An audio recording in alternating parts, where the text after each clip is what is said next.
Hey there, I am so glad you're here. Come on in and enjoy Coffee Chat at the Cubby Hole. Okay, you might be thinking, coffee sounds fun, but girl, what is the Cubby Hole? The Cubby Hole was a divine little nudge on my heart, if you will, to build this space in our basement, in our home, where our friends and family could come and receive encouragement and love. And that's exactly what we've been doing.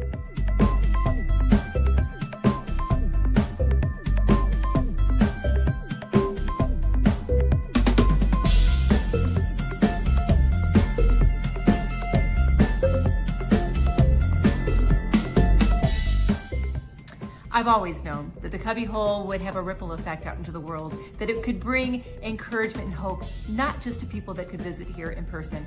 That is exactly why I do Coffee Chats. I get to take some of the coolest people that are just like you and just like me, who have skill and talent, but most importantly, they have a vulnerable, relatable story that we can all glean some hope and encouragement from. So grab a coffee, cozy up, and enjoy Coffee Chats at the Cubby Hole.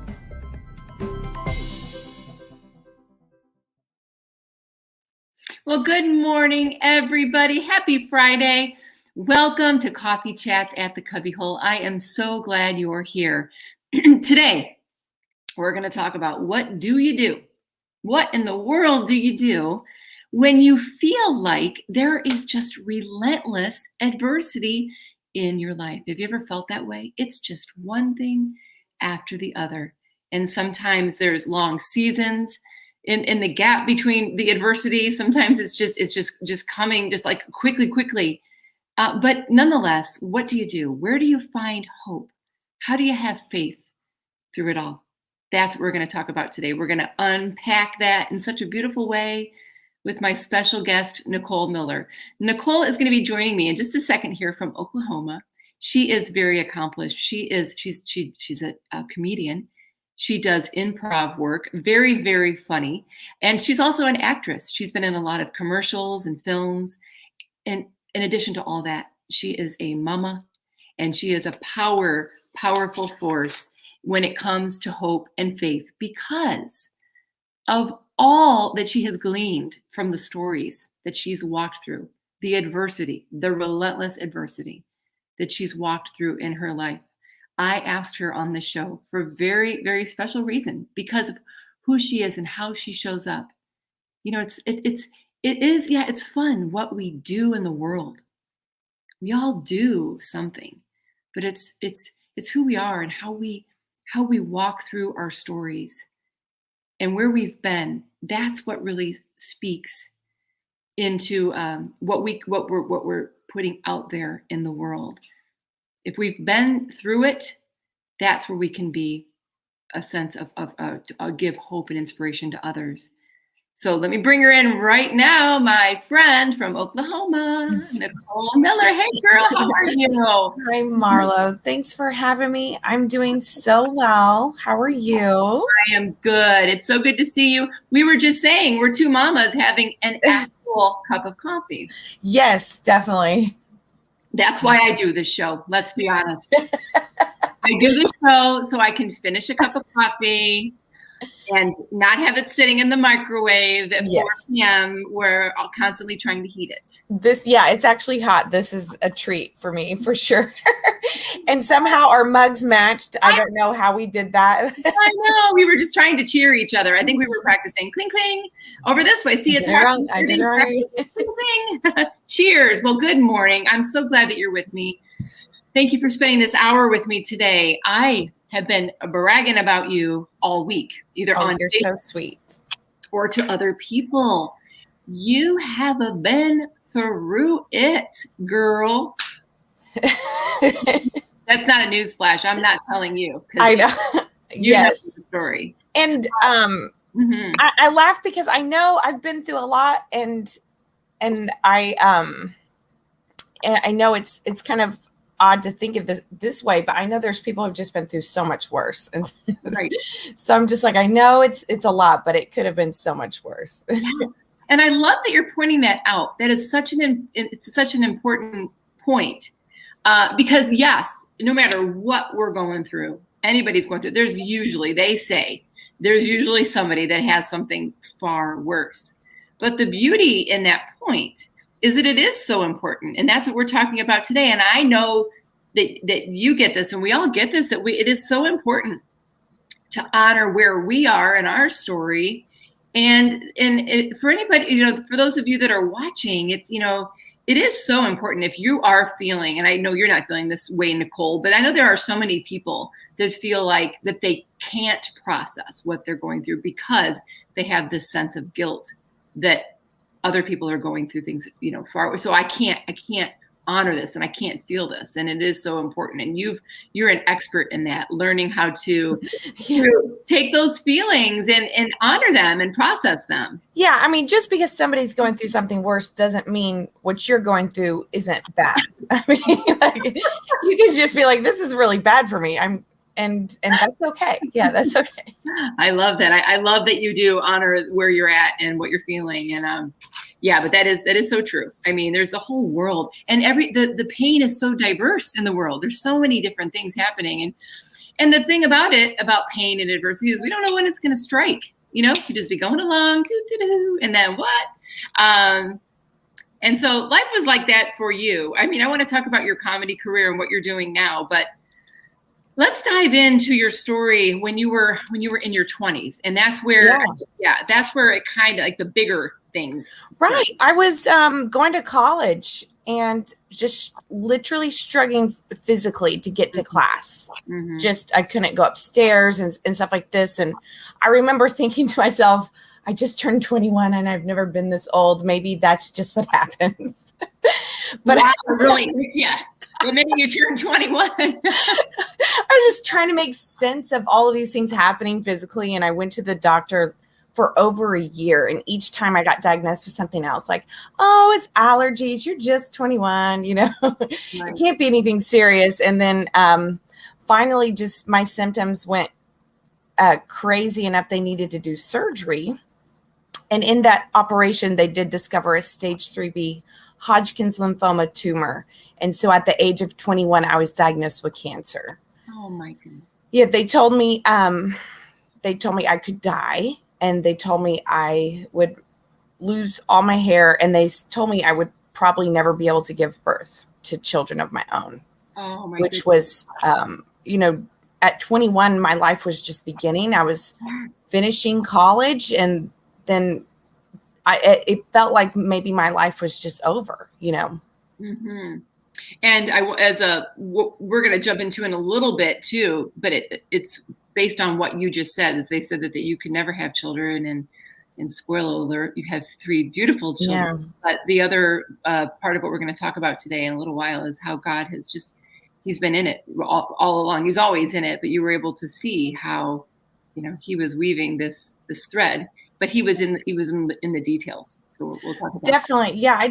I had a piece about that, and I just felt like, I don't know, he never gives you more than you can handle. And mm-hmm. I thought, well, cancer at 21 really sucks. So hopefully that's it. Oh, that's it. I've had the bad thing, the adversity. Now, it's going to be just easy breezy from here. And then that process of healing and surgeries, and did you lose your hair? And I did lose most of my hair, but I got some really cute wigs. So in fact, there are days I'm like, I should just wear a wig, because then you don't have to, do your hair up as much. Those might be coming back. I'm not going to lie. Oh, I'm an advocate every single day. I don't know what I would do without them. I love them. I'm like, why would I do my hair? I had short hair last night. I'm in. I'm a fan. Humidity, forget about it. I don't care. Bring it on. Right. I love it. Yeah, that's a little gift that we all have right at our fingertips if we don't want to do our hair. But yeah, I did 6 months of chemotherapy and then several years of follow-ups, And at this point, what the doctor told me is like, unless I have some kind of symptom that's not going away, like I don't have to go get checked out. Mm-hmm. And so I've been released, and I never had a what's it called when you get another cancer or whatever? So relapse or whatever. I just had that one crazy 6 months in my 20s, how you do crazy things in college. I just did cancer. That was my thing. It was so crazy. Now, have you always had a foundation of faith all growing up? You and I actually didn't even talk about this week. I don't know the answer. Sometimes I know the answer to the question, but I don't know the answer. Yeah, I could probably throw you for a loop and tell you I don't know. Methodist. I'm curious. No. What was that for you as you were going through that? Were you able to hang on to faith because you were raised, or? Yeah, I really was. I was raised in the faith. And then when I went to college, I went to a Christian university, and I did go through, I hope everyone goes through this, where if you were raised in any religion, you go through that time where you're like, is this what I believe, or do I believe this because my parents believe it? Yes. And so I had already kind of gone through that. I believed it. And then I really leaned really hard into that during chemotherapy and maybe dying. That was really, it just really helped knowing that, there's something after this. And I just had a comfort and a peace going through all that, knowing. That's beautiful. I mean, that you had that to hang on to. It was a rope that you could grab going through that. Just hang on for dear life. Yeah. So then you've also been through divorce. You have your two beautiful children from that marriage, and that was tough. That was adversity. And then there, for people that are going through a divorce, what would you say there with hope and faith? Well, it definitely, if you're considering a divorce and you're not sure you want to get a divorce, do everything you can to not get divorced. Right. I've had so many things like cancer, and it's one of the worst things I've ever gone through. So avoid it at all costs. But I mean, I've been through it, so I know, like, sometimes there's just no other option. And sometimes it is actually the best option. So you'll know which one's for you. Yes. And definitely there's no shame in that, and things get better. I tell everybody, I'm just like, maybe you're going to be better off just single. And I know it's hard to believe that, but there's absolutely nothing wrong with being single and happy. And I was a single mom for several years, and honestly, I look back at that time very fondly, and it's one of my favorite times. Yeah, right. And I was actually watching some of your comedy where you because you're remarried now, and you were talking about how you're a single mom. What did you say? You're a single mom, but your husband hates when you say that, or something like that. I love your comedy. Because it's a fresh take on all things. Well, a lot of it's about being a mom, and it's really relatable and awesome. So thank you. Yeah, good advice about that. And there are just some circumstances where it's like, okay, well, it's divorce. That is the only option. And so just with your faith and your hope through that, I mean, that's all you had, right? Just journey. Because it's, we were just mentioning it real quick here, but traveling through that, it's not easy. It really isn't. I just had to get to that point in my first marriage where I was better single, so, and I had just decided I'm just going to be single, and this is just going to be my life. And I don't know how I got lucky enough to find that connection with my husband and make this work. But I feel like if I hadn't found him, it would have been just me and my kids, which have been amazing. Also. Well, that's what I talk about, is that God, there's that thread through our life, and he's showing up, and we're not even expecting it. And so you met Lee, who is such a wonderful husband. I love how you talk about him. I love how you post about him. So you guys were married for how long when boom, another major adversity? About 7 years. We had Yeah, I think we had just celebrated 7 years, and 7 years, and then I almost lost him. Right. Like, which is very different from, like, I had left a marriage, and I know that loss. It's definitely a loss, but to have absolutely no control, and you're sitting home waiting for the phone to ring, and and how I almost lost him was he did have a massive heart attack at the age of 35. Tell us that story, because we're talking about adversity, but it's also like there's an undertone here with this story of awareness of your symptoms. And so tell that story about what happened to Lee and what, like, it's fascinating.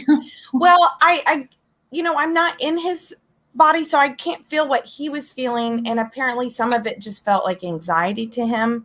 So I guess it had been happening for a couple of months, and this was right in the middle of like when we found out about COVID and all these changes were happening. So he kind of decided he was just kind of anxious about COVID and everything. Because I think there was a moment at the beginning, if you were like me, you just were sure everybody in the world was dying. Yeah, and that was anxiety provoking for a lot of people. So just to feel like you were just having anxiety would not have been a surprise. And here's the weird thing. He would just be like, I'm having something happening in my chest. Can you hug me? And I would hug him and it'd go away.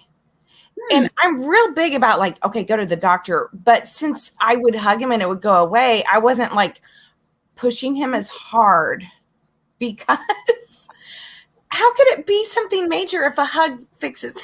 Right. Yes. So anyways, eventually it all came to a head, and he did was walking and had an episode at work and went to the urgent care that said, you need to go to the ER. So he came home, packed bag, and then just la la la, took his time. What happened? This precursor to the situation is fascinating. He's like, yeah, first, I don't even know. Do I want a sweatshirt? It might be chilly. I don't know. Maybe I'll just t-shirt. And then looking back, I'm just like, oh my gosh, get there. And so once he did get there, they did the EKG, which said he was absolutely fine. So they put him in the waiting room, and he talked to me on the phone for 45 minutes, telling me all these symptoms he was having. And they had already given him intravenous Ativan, which is for anxiety. So it should have like calmed him like completely. And with all of my medical experience as a patient, I was like, none of this makes sense. Expert. Yes, I am. Yes. I was like, none of this makes sense. Like, you should probably be asleep right now. But he was like sweating and stuff. And I was like, you need to tell someone.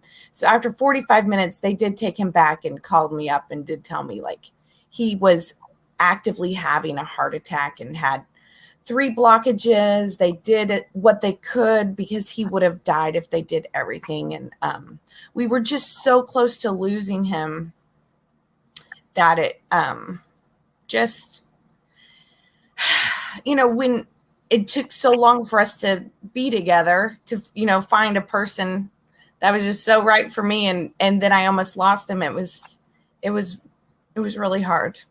Oh my gosh.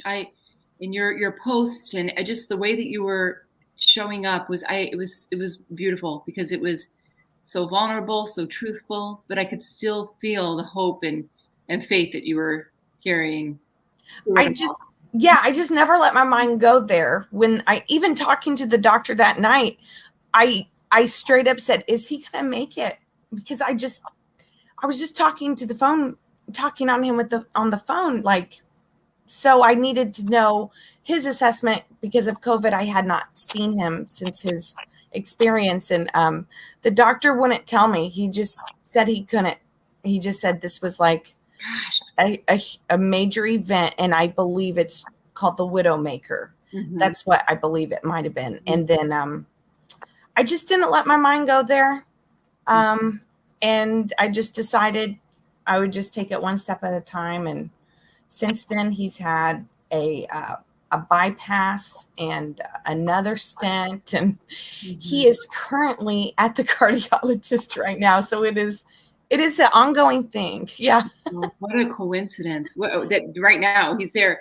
I want to go back. I want to talk about and lean more on what you have to say about your faith and hope. But I want to go back to it's just such great information about listening to your body. Yeah, it is. Advocate, because on the show we've done several episodes on anxiety and panic attack, and I know what both of those feel like, and they're very similar to a heart attack. And I have just been a huge just advocate of do not mess around. I've gone to the hospital to check on things because I want to make sure, because you can't often tell the difference. And thank God he did. And so I'm sure you guys think about that all the time. And even when they said that the EKG was normal, it's fascinating to me. Well, I'm wondering if it has to be, they have to be having an episode right then, I think. So like the first one said it was normal, but then when they pulled him back again, it was obvious to them that it was happening at that time. Oh my God. And like you know, there is a blood test too, which would have probably came back soon. They wouldn't have let him leave without that blood test. Right. That would have shown something. And I'm sure if he didn't have the heart attack, they would have done a heart cath or something. I know way too much about medicine. No, I'm a cardiologist now. Yeah, all of it. I do. I do improv, and I'm kind of like a cardiologist, basically. You don't even know what I've been through, is what you're saying. So, you also mentioned that it's called a widowmaker. That's what he had. It's kind of the process of what his body was going through. And there is a scan, I believe. I'm not an expert on it. I know my husband went and had it because we have a friend who lost her husband because of the widowmaker heart attack. It's a very specific situation. I am obviously not a doctor. It's a scan that you can go and get. And I wanted David to go and get that right after we learned about our friend's husband. And I am so thankful, Nicole, that there was a joyful ending, with your story. I am so thankful that you did not lose Lee. Me too. Oh my gosh. I just remember I was just constantly looking at Facebook to see what's going on and what are the updates. And I wanted to have you on the show a long while ago. I was like, I would love to have you on the show. But it was then he had to go in for another procedure. A stent. Yeah, I think he was having a stent, and I think we were either in the hospital or getting out of the hospital. I would have been just super exhausted. So no, exactly. Perfect. Yes. So in the middle of all of that, so that there's people that are watching, and they just insert their adversity kind of like in replacement of what it is that you're talking about. So you're there, you have faith, but you have no idea. Like you said, the doctor said, I can't tell you. You and I were talking about the difference between faith and hope. How would you explain the difference between the two with what you were feeling, sitting in a hospital or sitting outside of the hospital? You can't see your husband. What did that mean for you? For me, I think hope is just knowing, and Webster's may disagree. So this is from my heart. I just want to clarify, it's not Wikipedia, but for me, hope is just a belief that it's going to get better. Yes. And no matter what happens, no matter the circumstances, it's going to get better. And I feel like it's a choice. I feel like I had a choice in that moment to choose hope. And it takes just about as much energy to do that than to choose cynicism or anger or bitterness or anything like that. And that's what I did. I chose to believe that everything was going to be okay. Yeah, it's that optimistic attitude that you just needed. It was probably peaceful for you to just grab onto that and carry it with you, because what was the other option? Right. Then looking back, I'm just like, how did I go through that? Especially coming up to this chat, I'm like, okay, how did I even do it? And there are moments where I'm not sure. It was definitely God, because I could have it could have been a much different experience of just panic and gnashing of teeth and screaming and tears and all this. But and even if even if there were moments where it's like there's still hope in that. And, right. When we get to the point where there is gnashing of teeth, there's still hope in that, because it can only get better from there, right? I mean, yes, and that's what I suggest to anyone who's going through something really hard. You do give yourself those moments where, okay, I'm gonna do all the tears and anger and cry and scream into my pillow, but I always try to give myself a time limit, and then I'm gonna choose to look on the bright side and not worry about this. Yes, Go ahead.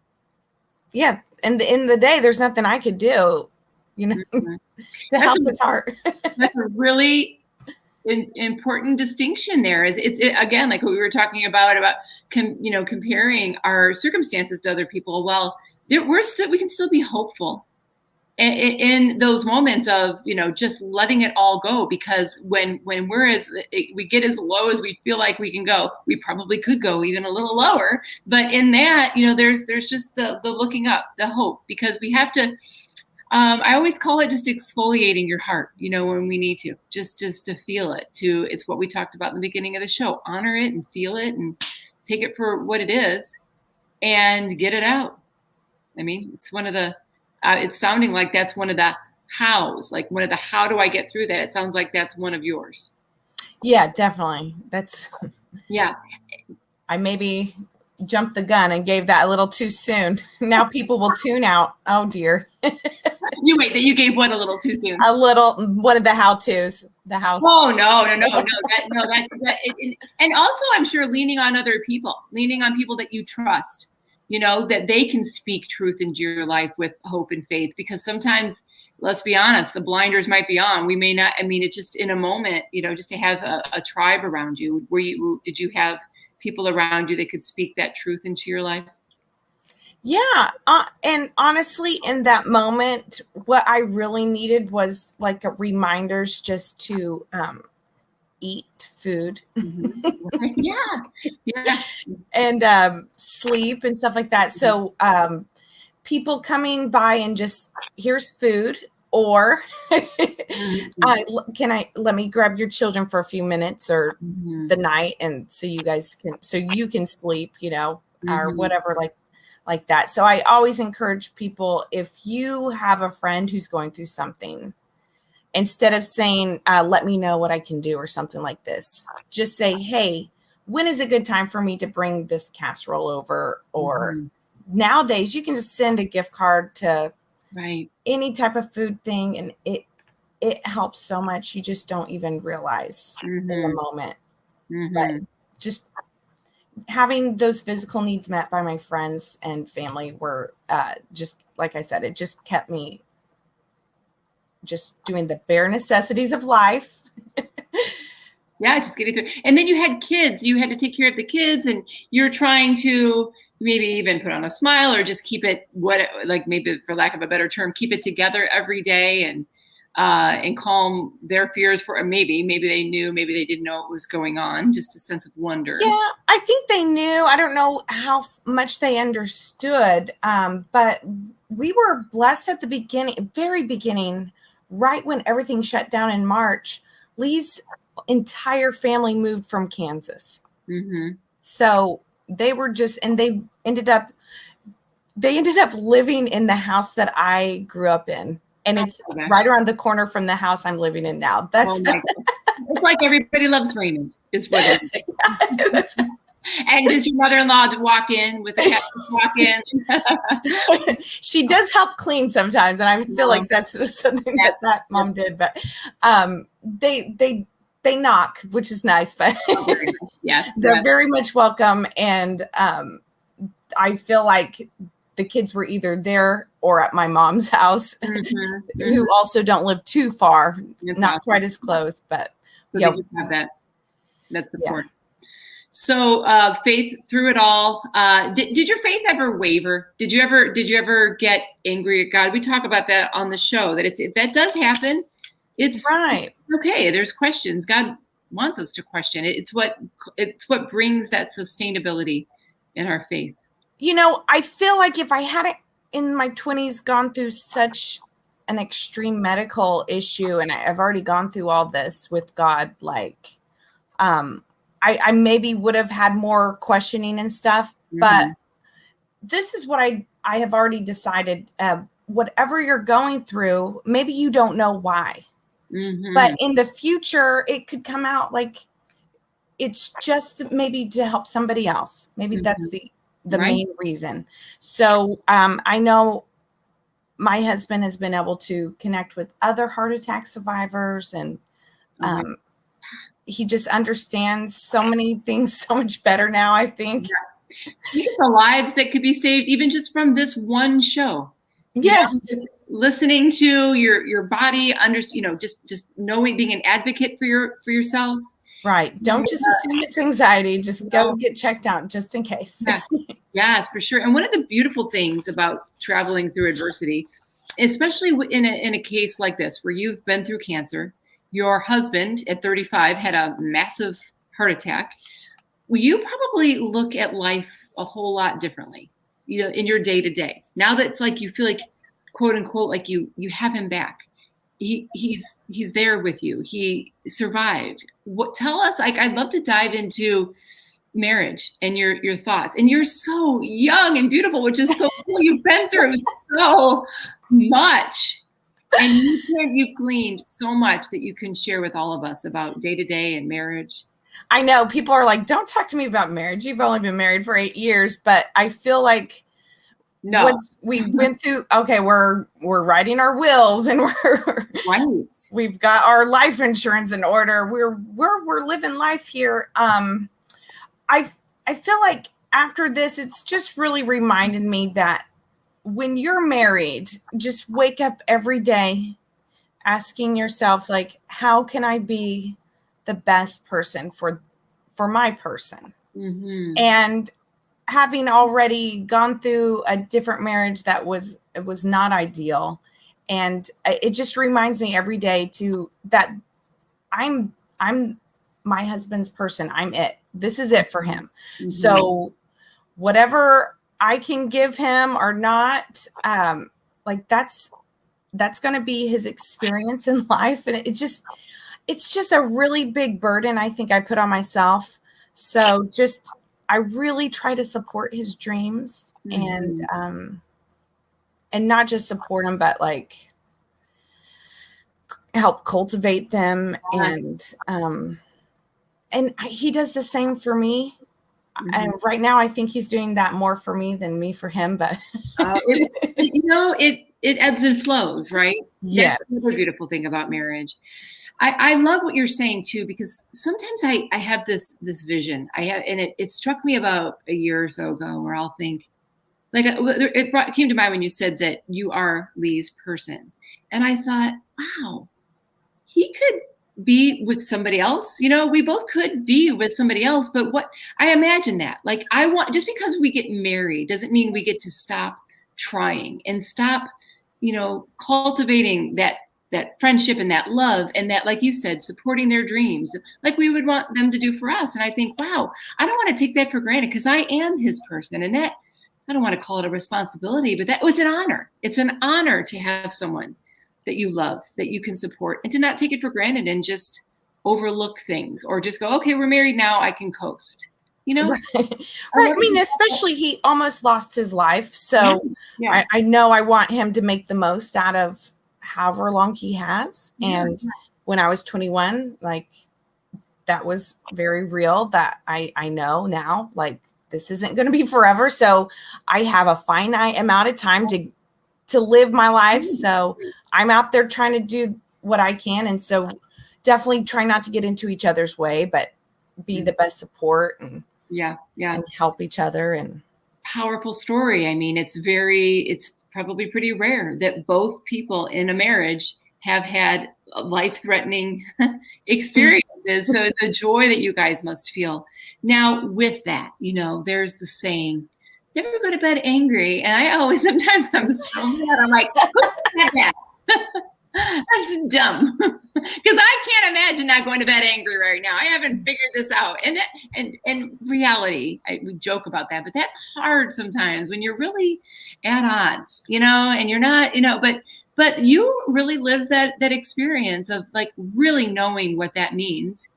It's not easy to remember that life is short and things could end like in a flash overnight. So yeah. What do you do with that? In reality, what do you do with that saying, don't go to bed angry, when Lee has really made you mad? He hasn't, but if he did, what if he did? Yeah, I think you just have to look at, okay, whatever they did, were they really trying to make you angry? Honestly, probably, probably not. It was probably an honest mistake. Yeah. And I'm lucky enough to have a spouse who will apologize, Yes. So that always helps. So I'm always, if I did something, I'm always, I will fess up to it. I'm like, oh my goodness, I did this thing and I am so sorry. And so I'm lucky enough he does the same. And then I think you just have to talk about it and decide how you're going to fix it for the future. I think that's important. And that'll help you not be angry. But definitely life is too short to just be angry all the time. Right. And it's the same amount of energy to be angry. You choose that anger. You can choose to be angry. You can choose to let it go, and you can choose joy, and you can choose to look at the bright side. Like, this is so silly, but in the morning I wake up and sometimes there's dishes in the living room on TV trays, I could be like, I've got dishes to put away, but I'm just really like, I have a family and I'm surrounded by all these people, and now I get to clean up after them. I don't always think that way, but right. Well, that's a choice. Yeah. It's good to be able to go back to that. It's not that we will feel that in every moment, but when that's the beauty of perspective, is it's ever evolving. It ebbs and flows depending on how we're, feeling and how we feel in the moment, but we get to go back to that. And that's another sense of hope, is if we feel like we're not feeling it, there's that hope that we can always revert back. Mm-hmm. Yeah. And I really think hope is a choice. You just choose it every day. It's going to get better. And I just feel like everything has gotten just so much better. And there are moments where I'm like, oh my gosh, I can't believe it hasn't even been a year and he almost died. I know. I remember that. I was out camping and I somehow stumbled on some Wi-Fi. And when I checked Facebook, I was like, what? Oh my God, I couldn't believe it. And with his age, you guys are both so young, and wow, I'm just been so thankful. It was beautiful watching the journey and seeing your posts and things like that. But I am so thankful that it has turned out the way that it has, in such a beautiful way, with even more hope and inspiration for your marriage. So you were also talking about, even doing nice things, that's another way that you saw a shift and an opportunity of hope in your marriage to shift in that, to do nice things for him, because we take each other for granted. Sometimes we can. Oh yeah. And sometimes it's like, so sometime, to give you a specific example, like sometimes whoever's up first, will make the other person a breakfast smoothie, Mm-hmm. But there are moments I'm really tired. I'm just like, ugh, I do not want to. I know it's so dumb, but just, you get that way in marriage. Is like, oh, I wish I were a single mom again. But yeah. Well, that's what I love, is even though you've been through it, you have the advice on all the, we're human beings. That's what we're talking about. That's what I love about this show. It's just about showing up human, right? And just being real in the story, no matter what it is in the moment. Yeah. Yeah. He grind his own strawberries today. Oh no, wait. No, I love him. Yes. I'm going to find the energy. I am thankful. Yes. Oh my gosh. Is there anything that you want to add? I mean, with what you've been through, what would you say to anybody watching that's like, you know what? I'm going through this adversity. I just don't feel hopeful. I don't know what she was talking about. I don't know where I'm going to find faith or hope. What else would you have to say to that prison? I found a lot of comfort in just praying, just immediately. Every time I would pray about a situation, I would have this overwhelming peace, and knowing that you and other people who reached out and said you were praying for me, that helped. I think I already said this, you're going through something, so give yourself that time to, okay, I really don't like it, and I'm going to have all these feelings. And then after that, just step one, what are you going to do next? And make a plan and go with that. And just know and believe that it's going to get better. And that's hope. Yes. Know and believe. That's a quote. Know and believe that it's going to get better. For sure. We were talking about, I'm a huge believer and advocate of searching for and seeing the God sprinkles, is what I call them. A lot of people have a different name for it, but the God sprinkles in our life, that the providence of God, him showing up in the supernatural of him showing up in the natural of every day. And you and I were talking about how those little God sprinkles were kind of woven through your story. So would you go back for a second to the hospital? You were even talking about the doctor that happened to be there. Like what? Oh yeah. I wanted to just go say that I talk sometimes about how we're so laser focused and close into the situation. And that's one of the beautiful things about hope, is we can have that sense of pulling back and looking at the whole landscape and going, and that's what you did afterward. You were like, whoa, look at, like when you're in an airplane, you're like, oh, look at this view. That's what you talk about, those little moments that you discovered. Yeah, well, I mean, with the whole situation with Lee going to the urgent care and coming home, and he didn't have the actual heart attack till he was in the ER. And so obviously that was God. Some people say lucky, and I might say lucky too. I'm not opposed to that word, but right. And then the surgeon who worked on him, I believe he's from New York. He was just in our town for like 2 years, and that was it. And he's like the only person we know of, the only surgeon who does the bypass through the ribs. So Lee was able to get this amazing surgery done with very non-invasive, and you can't really tell he's had it done. A lot of patients have to get this huge long scar, and I think you can barely see. I have a tiny scar here. I don't know if you can tell, but you both have scars in the same. Well, his is kind of on the side, okay. And so we were going to get matching scars, but since this super fancy doctor was in town, we just romantic. Love shows up in the darndest ways, so many different ways to be romantic. The matching scars, that's what we're going to do. Yeah, some people get matching tattoos, but we went full out.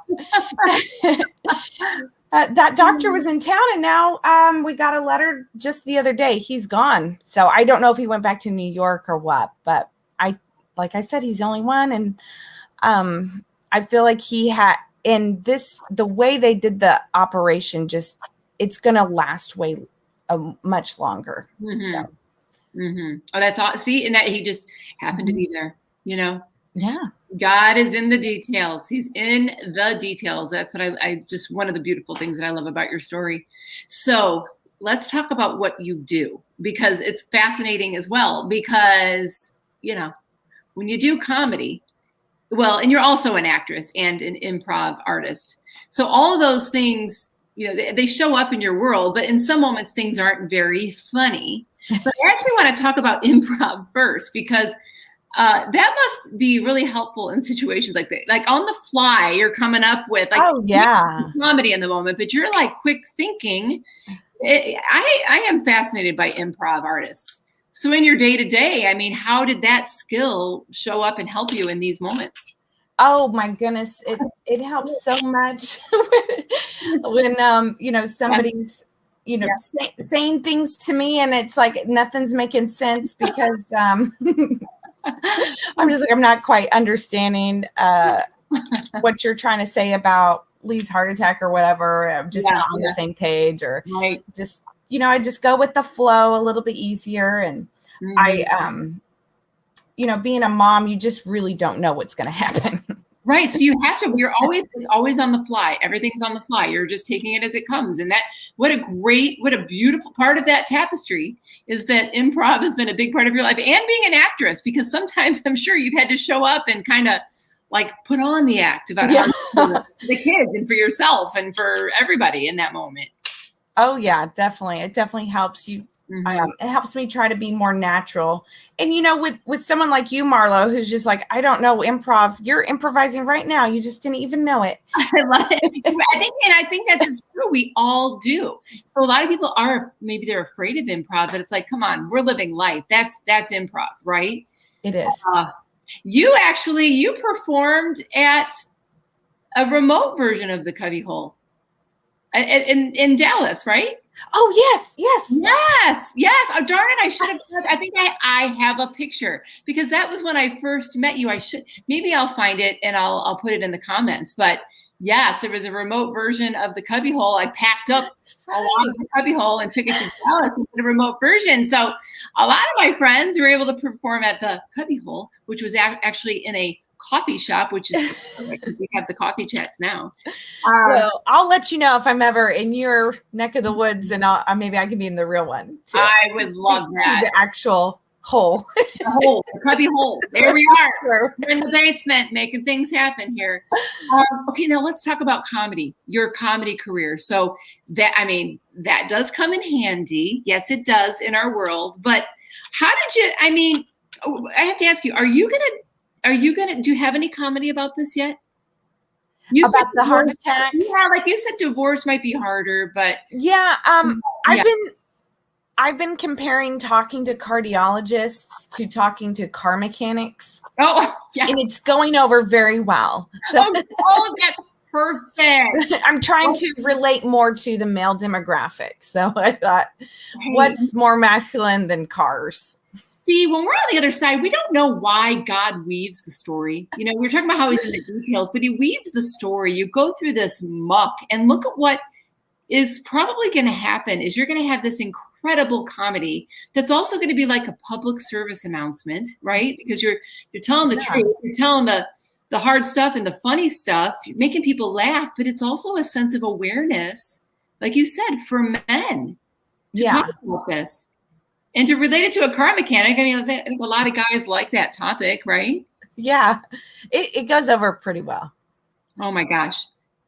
I've got a car mechanic voice. Oh my gosh. See, your comedy, and you do a lot of great voices. What's the number one parallel, would you say, between what Lee went through and in a car mechanic? Just understanding what the heck they're talking about. Well, one thing I say is, it's a good thing you brought him in here when you did. I don't know if you can understand. We don't know how many more miles were left in him. And he's only 35. Who knew? I know. It's a brand new car. I know. What the heck? Oh, that is awesome. It's that relatability, drawing those parallels that's really going to speak to so many. You're such a blessing. Both of you are, because you're gonna change lives with your story. You already have. Comedy. So when did that start for you?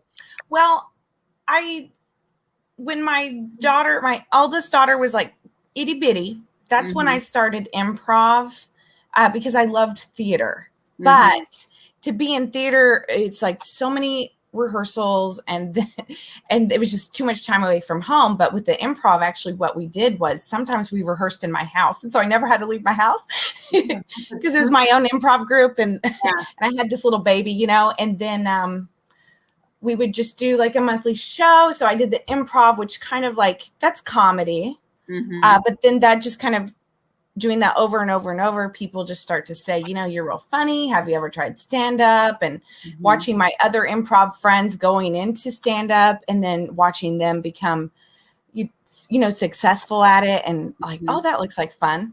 So about 3 years ago, I just went to an open mic and tried it out, and I haven't stopped. That is awesome. And what did that do, being a comedian, how did that help you in the muck of it all? I mean, were you taking notes as you went along? Like, I got to write this down? Or, I mean, what do you, I love when I have comedians on to talk about how we, it isn't always funny, but were you able to find the funny in the little moments? Yeah, there was times, I just didn't even think about trying to be funny. But then afterwards, we would see the cardiologist so many times, and I was like, it's kind of like going to the car mechanic, some of the stuff he's saying, and then I try to develop that. So it just turned into comedy. I think just because that's what my energy and focus is on. Mm-hmm. Yeah. And instead of the negative, I guess. So you can keep a little log, like, okay, this may not be crazy funny right now, but I gotta write this down. Yeah. Funny in the moment, but maybe we can turn this into something, when people say, do you write your own comedy? I think you and I both can say, I live it. I'm like, I live. Yeah. I like that. I'm in it every single day.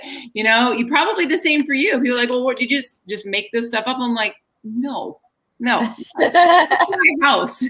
You'll see probably the same for you, right? Yes, definitely. I like that. I'm going to start telling people I live my comedy. I don't write it. No. You come over to my house and you'll be writing comedy. You'll see it. You'll see it right there.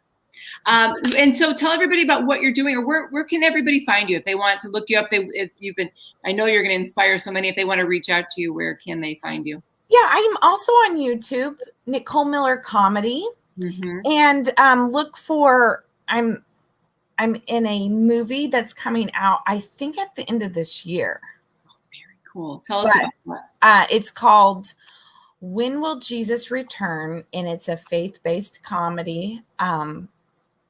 And this one, I actually have a name. Like a lot of times when I audition, it's like so-and-so's mom or soccer mom or van mom. But I'm actually like a name. What can you say your name? What's your movie? It's Tina. It's just Tina.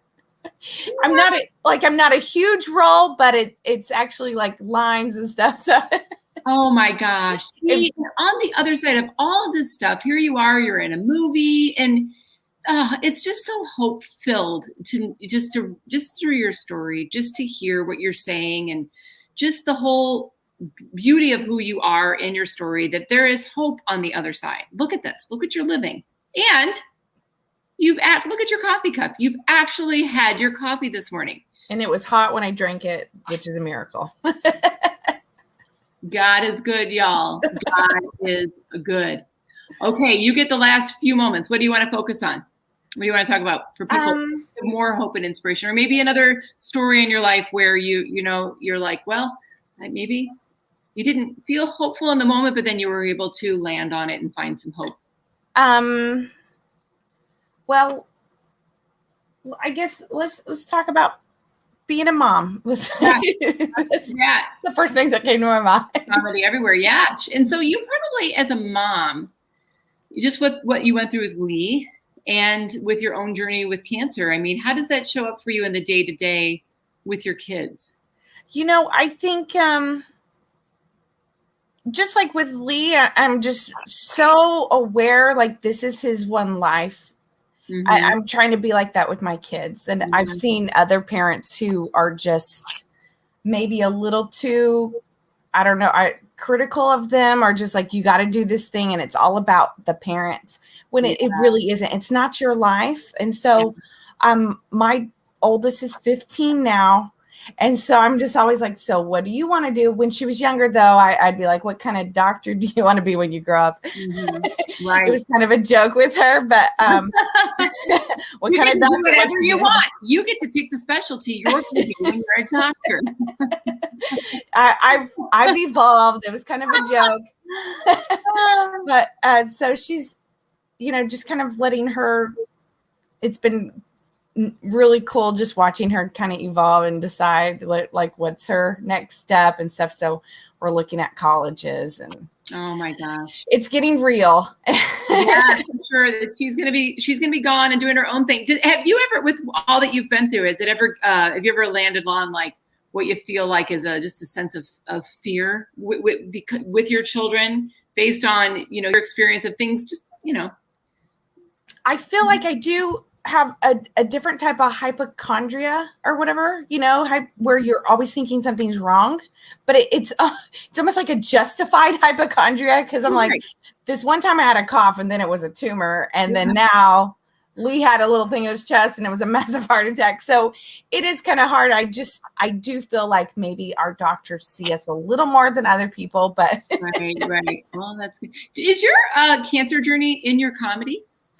I've struggled making cancer funny. As soon as I talk about it, people just don't think cancer is that funny, but maybe it's just me. Maybe I'm just not funny enough. So I do have a couple jokes about, and the doctor told me I couldn't have children, and unfortunately he was wrong. And it just cute. Yeah. And the busyness of every day, you're like, well, oh my gosh.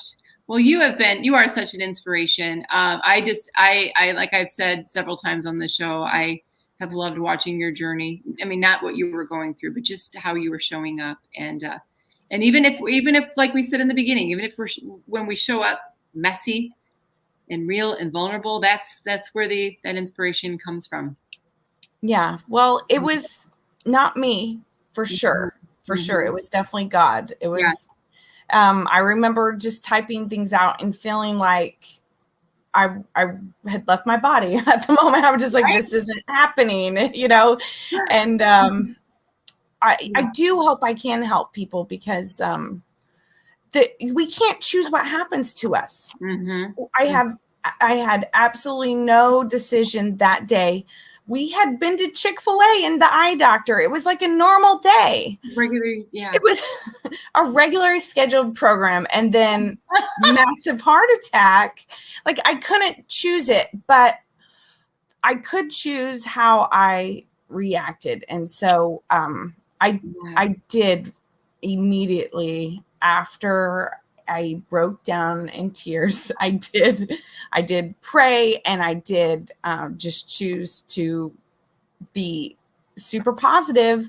And part of it was just remembering being in the hospital myself and just finding out I had cancer, and just people, like, all they could focus on was like me dying, and it didn't help. It honestly didn't help. Yes. So that's why with Lee, I guess I just was telling him, don't worry about it. It's not going to happen. I literally just was like, that's not a possibility. You're going to get better. And that was what he needed to hear in that moment. And he got better. I love too what you're saying. And I'm so thankful for that. I am so thankful for his healing and how this story has turned out. And I love what you're saying. So true. We cannot pick our circumstances, but what we do have control over is the root system, the belief system that anchors in because of the circumstance, and in the emotion that the action that we decide to take, which is to be either hope-filled ultimately after the messy cry, yes, or not, and we get to decide that. Well, thank you so much, Nicole. I appreciate your time. I know you're a busy mama, and you took time to be on this show. And I'm so glad that we were able, I was finally able to. I know. You inspire me so much. Marlo, thank you for having me. Like you said, I also am so glad this finally worked out. I'm just so happy to be a part of what you're doing there at the Cubby Hole and the coffee chat. The coffee chat. And what's the name of your movie? Are you able to say? It's called WWJR, and it stands for When Will Jesus Return? Okay. And it's going to be it might be on PureFlix. I'm not sure yet. I'll let you guys. So if you guys follow me on social media, Nicole Miller or Nicole Miller Comedy, then you'll hear when it comes out. Yeah. Go there and subscribe to your channel, right? Yeah. And your meme. You have daily meme. You were doing daily memes, and they cracked me up. Is that on Facebook, right? Is that where Right. I do a page called This Week in Memes, and I steal a lot of them. I'm going to be honest. I do make some. I do make my own, and I do also steal them just so I have content every day. Because memes are they really warm my heart, and and I thought this might make someone smile. They do make me smile. I share a lot of them. I'll just be sitting there going, look at this. It just cracks me up. So just another way that you are just putting light into the world, despite all of the adversity that you've been through. I am thankful for you, my friend. I'm thankful for you. You have a great day. Thank you for talking Okay. to me. Thanks for talking to me. Hold on one sec. I want to talk to you backstage. So don't go anywhere. I'll be right back. Okay. Thanks, Nicole. Oh my gosh, what a great, powerful story. I mean, goodness. A lot of us haven't been through one of those situations. And for her and her story, I love how she shows up in the world. And part of it is that what we talked about is some days we're messy, some days we're very vulnerable. And those are okay because God is in the details. She used the word cultivate in our chat. And it was funny because I actually meant to start the show with that word. I was upstairs. I was looking at our backyard. We've been doing some landscaping back there. And that was the word that popped into my mind. And then she used it, cultivate.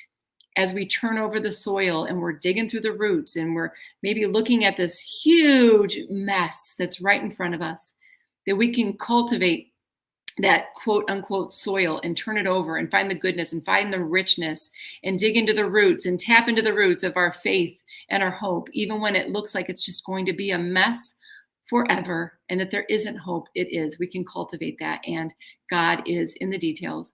And when we don't have it, we can lean on him. We can share with him that maybe we're not feeling it at the moment. And he is ultimately that thread in the tapestry of our life that can cultivate hope, faith, inspiration. When we can't find it for ourselves, it's there. We just need to tap into it and dig into the soil and grab it when we need it. Okay, everybody, thank you so much for watching. And until next week, I'll see you all. See you next time. Bye, everybody.